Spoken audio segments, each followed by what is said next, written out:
Hi, everyone. Hope everything's going well.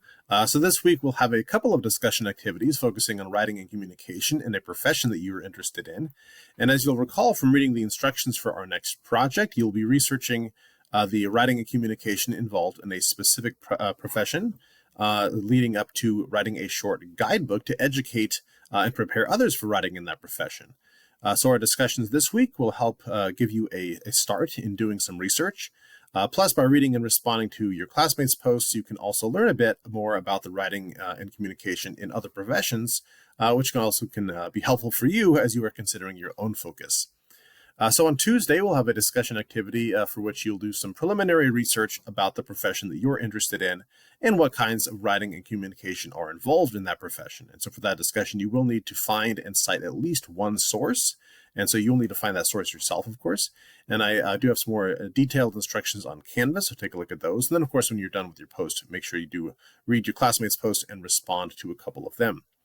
And of course, there are many factors that can influence writing in the workplace. And so beyond understanding what types of writing there are, it is also important to consider the workplace environment or the setting, the various audiences that you might write for, the various technological tools that are used for communication, as well as industry-specific and workplace-specific knowledge and vocabulary.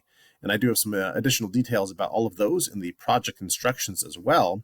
But with that in mind, for Thursday's discussion, you will then need to do some research on some of those topics, finding at least two sources that you clearly cite by name, including working links if they're online sources. And I have 4 prompts listed for that discussion, but you'll only need to respond to 2 of them. And since you will also need to find and cite at least 2 sources, I do recommend at least one source per question that you respond to.